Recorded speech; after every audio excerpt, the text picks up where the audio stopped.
Hey, this is Snow Flash, and today I'm going to show you how to replace a saw blade on a skil saw that's a 2.8 power, 12 amp, and that doesn't have a locking bar on it to hold the blade. So my little trick is you put this thing all the way down, get one of these or any wrench, I guess you might say, not wrench, or monkey wrench or something, whatever the heck it's called.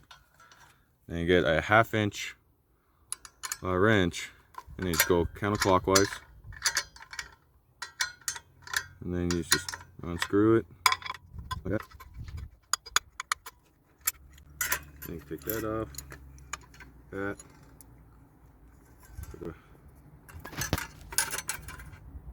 boom, and then you just put it back right up in there. Make sure the blades are going the direction that you're cutting, so when you turn it on, they won't break on you. And